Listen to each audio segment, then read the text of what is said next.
মুক্তিযুদ্ধের পরে আমরা দেখেছি একদল ডাকাত ভোটচোর বাংলাদেশের মস্তক, বাংলাদেশের ক্ষমতা দখল করেছিল।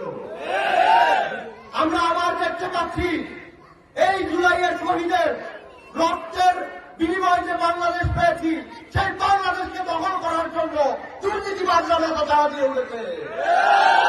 আমরা একবার যে ভুল করেছি সেই ভুল আমরা আর দ্বিতীয়বার করব না।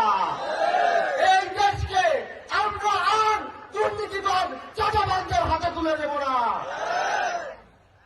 বাংলাদেশের মানুষ যখন ৫ই আগস্টের পরে রাস্তায় রাস্তায় শুকরানে নামাজ পড়ছিল, আল্লাহর কাছে হাত তুলে দোয়া করছিল, শুকরিয়া আদায় করছিল হাসিনা থেকে মুক্তির জন্য, তখন একদল হাট বাজার বন্দর দখল করার জন্য মারামারি করেছিল।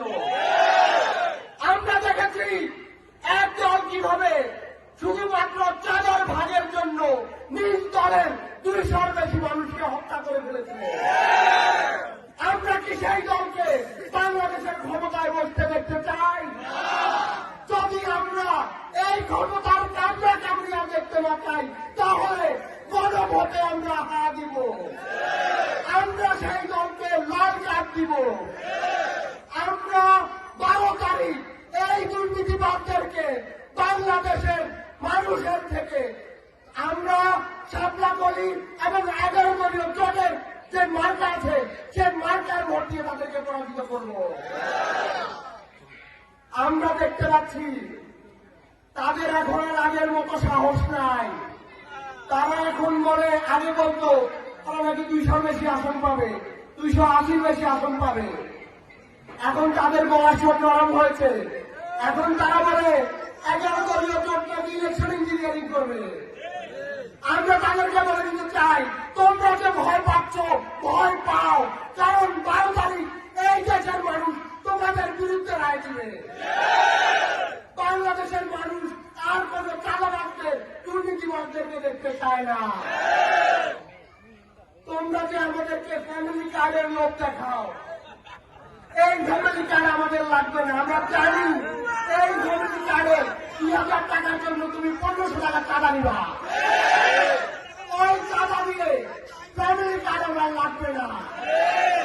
তুমি বাংলাদেশের মানুষকে দুর্নীতি করে, বাংলাদেশের মানুষকে লুট করে আমাদেরকে চাঁদের ২০০০ টাকা দিবা, ওইটা আমাদের লাগবে না।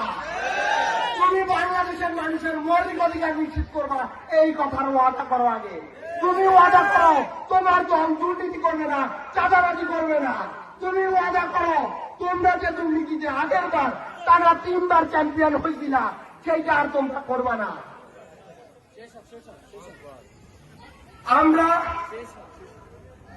আজকের এই রামগঞ্জ থেকে বাংলাদেশের প্রত্যেকটি কোণায় কোণায় যে বিপ্লব শুরু হয়েছে, সেটি একটি নীরব বিপ্লব এবং এটি ভোটের মাধ্যমে আমরা শেষ করবো ইনশাআল্লাহ। আমরা বলে দিতে চাই, এই বাংলাদেশের মানুষ নতুনত্ব চায়। আমরা আর আগের মতো দখলদারিত্বের রাজনীতি, চাঁদাবাজের রাজনীতি চাই না।